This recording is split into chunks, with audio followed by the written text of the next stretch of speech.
வணக்கம் and welcome to சன்கிரீன் வழங்கும் யாத்ரா. இன்றைக்குள்ள எபிசோடில் ருத்ராஜை பற்றி தான் நான் பேச போகிறேன்.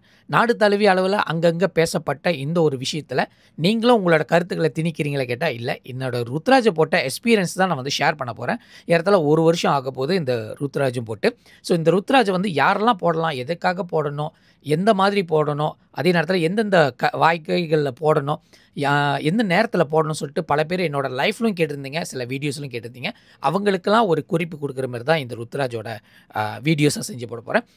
நான் அணிஞ்சிருக்கிற ருத்ராஜ் வந்து முழுக்க முழுக்க 6 முகம் கொண்ட ருத்ராஜ். மொத்தமே 45 காய். இந்த 6 முகமும் வந்து ஒரே மரத்தில் எடுக்கப்பட்ட ருத்ராஜ்.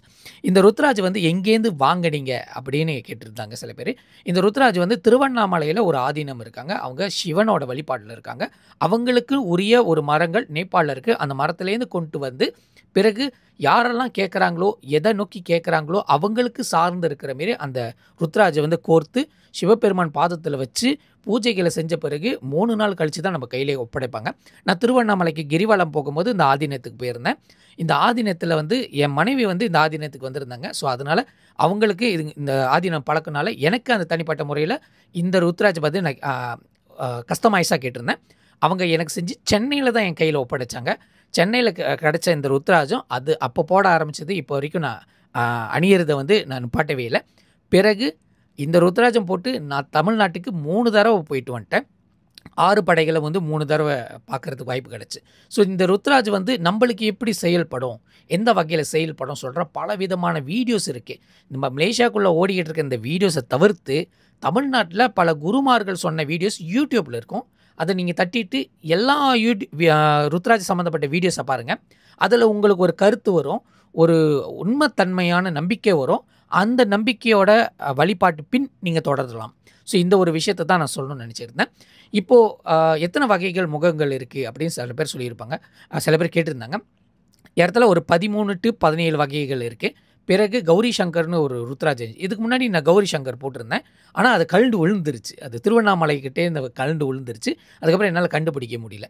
ஸோ ருத்ராஜ் அணியிறது வந்து எதுக்காக நான் அணியணும், என்ன நோக்கி இது நான் அணிஞ்சிருந்தா நான் நல்லவன், நான் வந்து சாமி வழிபாட்டில் இருக்கேன் அப்படின்னு காட்டுமா அப்படின்னு பல பேர் கேள்வி கேட்குறாங்க. ஏன்னா பொதுவாக வந்து ஐயர்கள், குருமார்கள், அதுக்கப்புறம் முனிவர்கள், சித்தர்கள், ஞானிகள் இவங்க தான் வந்து ருத்ராஜ் அணிகிறாங்க. ஆனால் சாதாரண ஒரு மக்கள் நான் அணிஞ்சா நான் அவங்க லெவலுக்கு ஆயிடுவேனா அப்படின்னு பல பேரோட அபிப்பிராயம் கேட்குறாங்க.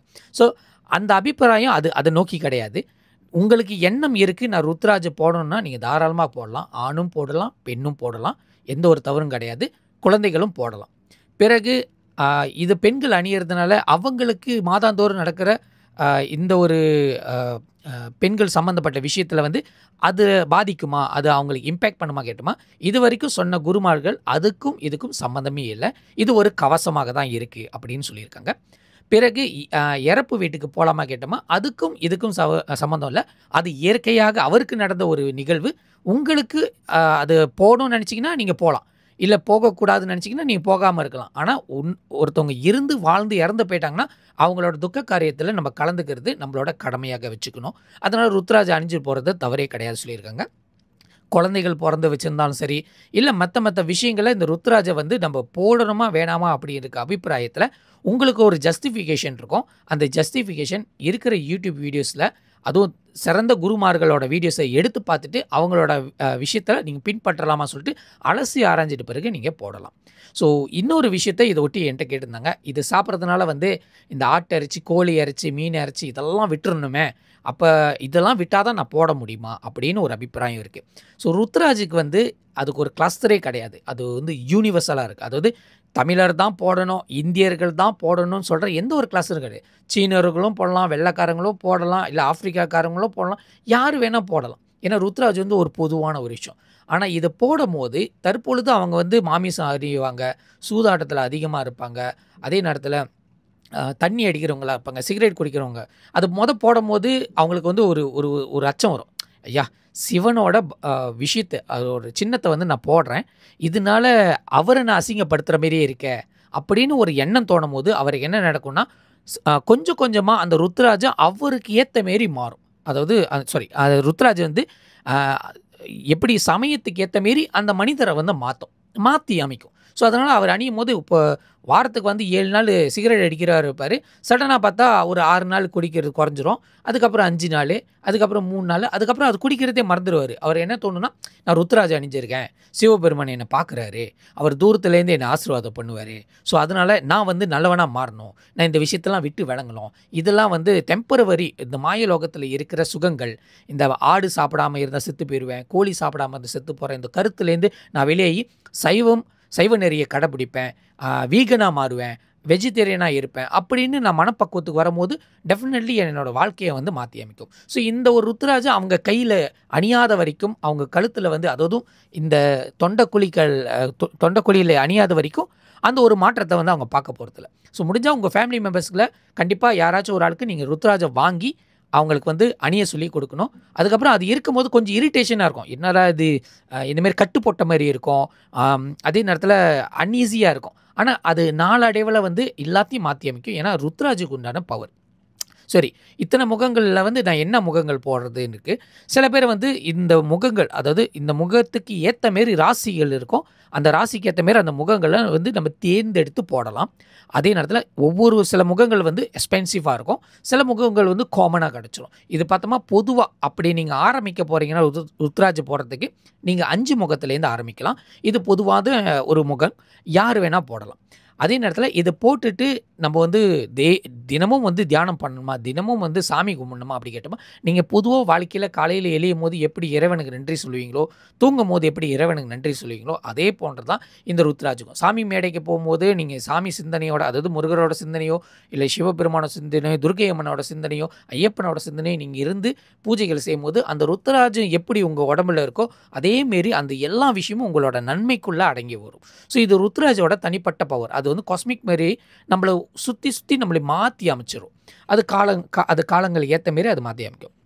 ஸோ இதில் வந்து இலவசமாக கொடுக்குறாங்க ஆளுங்க, வந்து இலவசமாக நான் ருத்ராஜம் நான் போகிறேன், ஒருத்தர் என்னை பார்த்து இலவசமாக கொடுத்தாரு, கொடுத்தவர் யாருன்னு நம்ம பார்க்கணும்.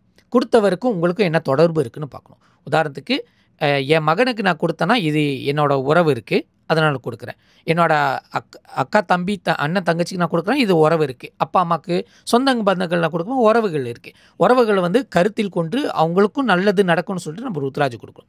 இதுவே முகம் தெரியாத ஒரு நபர் கொடுக்குறாருன்னா அவர் குருமாராக இருந்தால் கண்டிப்பாக எடுத்துக்கணும். ஏன்னா குருமார்களுக்கு தெரியும் இந்த ஒரு நபருக்கு வந்து அடுத்த நிலை வருது, அடுத்த பரிணாமம் வளர்ச்சி அவருக்குள்ளே வருது, அவருக்கு ஏற்ற மாதிரி இந்த ருத்ராஜை கொடுக்கணும்னு சொல்லிட்டு அவருக்கு ஒரு தகவல் கிடைக்கும். அந்த தகவல் மூலிமா அவரோட ருத்ராஜோ அவர் கையில் இருக்கிற ருத்ராஜோ இருக்கும்.